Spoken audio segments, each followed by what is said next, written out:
He had an incredible sense of humor, and he was just a lot of fun to be around. He never got upset about anything.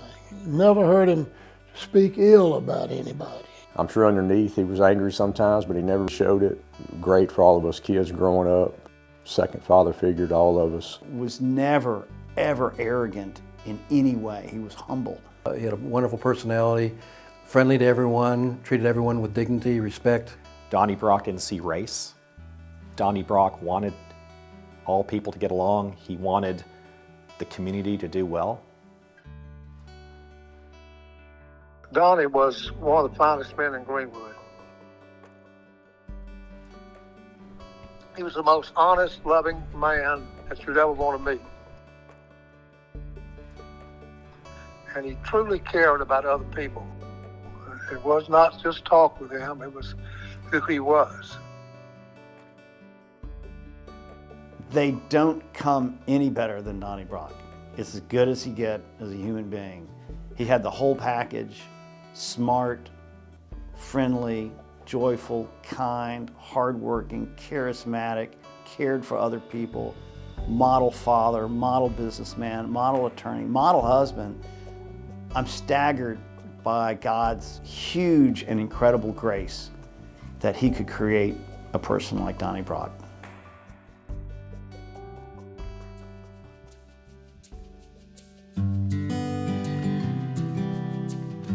His parents, they each contributed to his strong character. His mother was just sweet, which everybody says Daddy's a lot like her. And Granddaddy had a very strong work ethic and believed in giving back and being part of the community. Donnie Brock went to school in Chula. He made excellent grades. He played football, basketball, and ran track. But his father decided to send him to school in Lexington, a school that was glad to receive someone with Donnie's skills at quarterback. But apparently, in one game in Lexington, Donnie decided to call a different play than the one sent in by the coach. That play lost 19 yards and prompted the coach to grab Donnie by the face mask and say, "Listen, kid, I don't know how they did it in Chula, but here in Lexington, you run the play that I send in."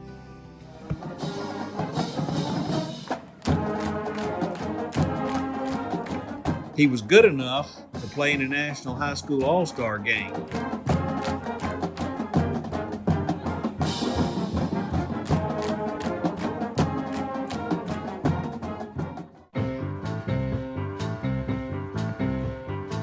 He got a scholarship to Millsaps to play football, but he tore his knee up when he was cutting for the picture and had to have surgery. So he transferred to Ole Miss. He was a sophomore and I was a freshman. And I thought Donnie was about the cutest thing I'd ever seen. Donnie called me on a Thursday night and said, "Would you like to go to the football game?" And I said, "I've got a date. I mean, why would you call somebody on a Thursday night?" So he said, "I don't want this spread around, but well, do you know anybody who doesn't have a date?" So I got him a date with my sorority sister. She was just precious, but she didn't have but one eye. She had a glass eye, so I didn't think anything of it. But anyway, he laughed at that. He said he couldn't tell which eye was looking at him the whole date.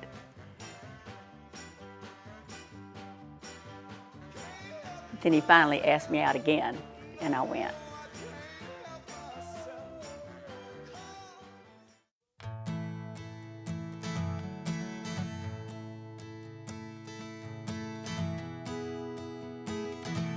When he graduated from law school, he had many opportunities.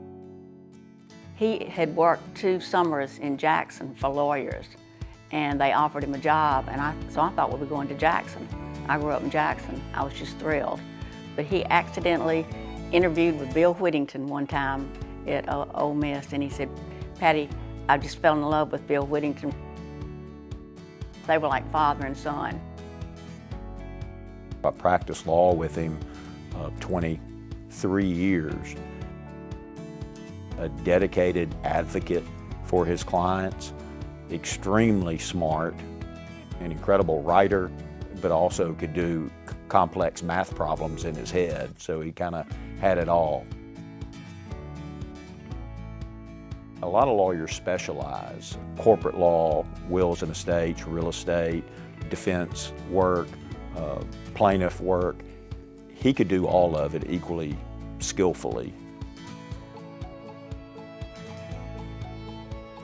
At the time of his death, he was rated an AV lawyer, which is the highest rating that you can get.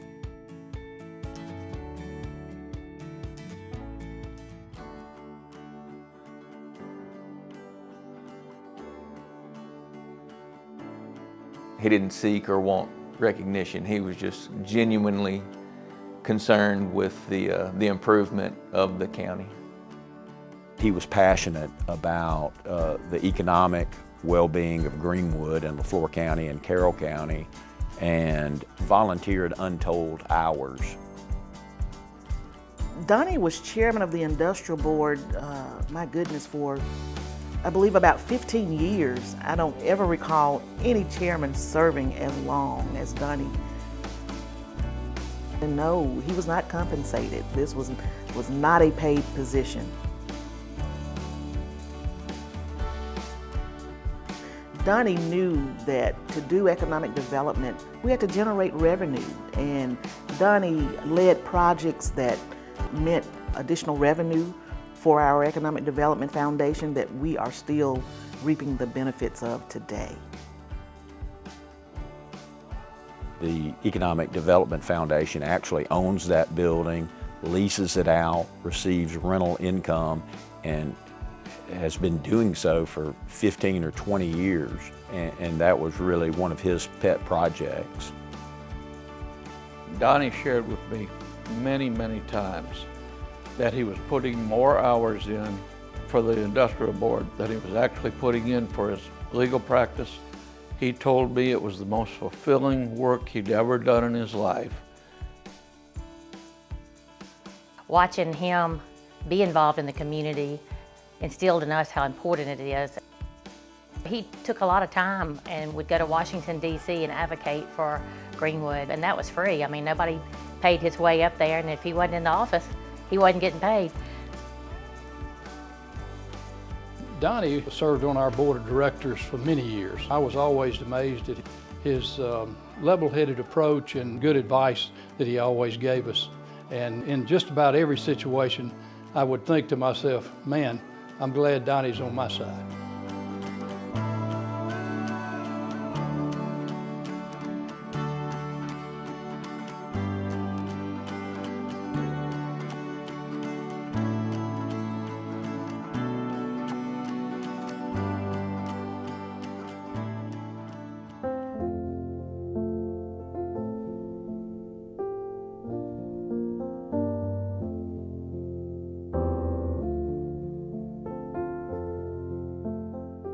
I remember when my father died, I was young and had just come into the family business. I was 35 and I was shocked and devastated.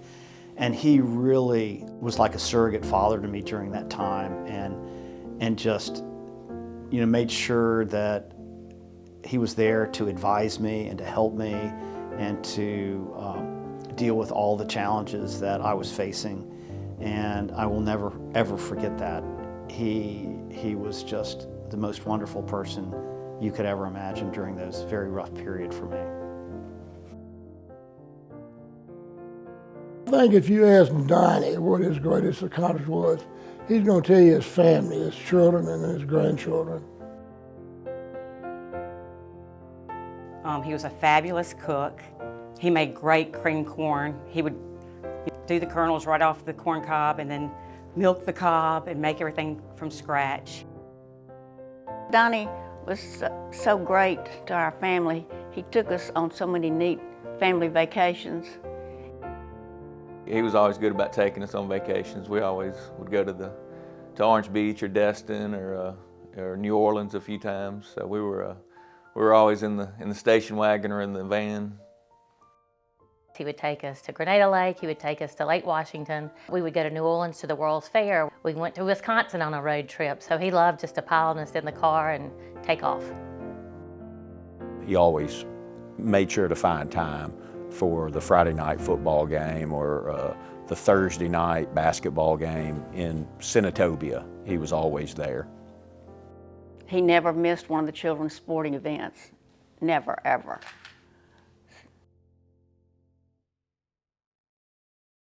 The last time I saw Donnie Brock, Pilla was playing JA, and it was about 2 weeks before he passed away. And Donnie was there. I could tell he was sick, but he was at that basketball game. Pill Academy was losing by 15 points. And I remember Caroline Brock led the way of this ferocious comeback against the top team in the state of Mississippi. Runner offense finds Brock all alone. Cut it to 4 points with minute 55. A turnover to Brock. The layup is good. Free throws up. Money. Nothing but net. Pilla wins. And he was so proud of his granddaughter and what she did to lead that comeback. This is the spark, this Lady Mustang team. About a month and a half later, Pill Academy is playing for the state championship in girls basketball. Caroline goes that day in front of a huge crowd at Mississippi College and has the game of her life.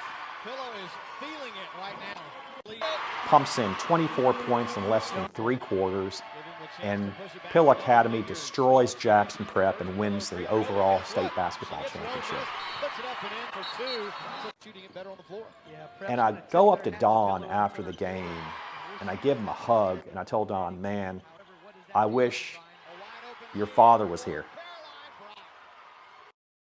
And Don just looks at me and goes, he was. He was. Dearly loved Donnie. Dearly loved Donnie. Good man. A dear friend. I miss him every single day of my life. I do. Donnie believed in you, and he made you believe in yourself.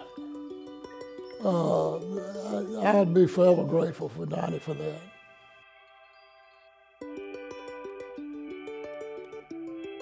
The economic development was his baby, his thing. I think that he would have been very proud to have been recognized in this way. And so it means a lot to the family. I wish I could share that I was the executive director of the Greenwood Convention and Visitors Bureau, because I think he would be very proud. And yeah, I think he'd be proud of all 4 of us and the 11 grandchildren he's missed. Oh, it just means the world to me that other people could appreciate all he did for this community. He would be so proud, and his children are so proud of him.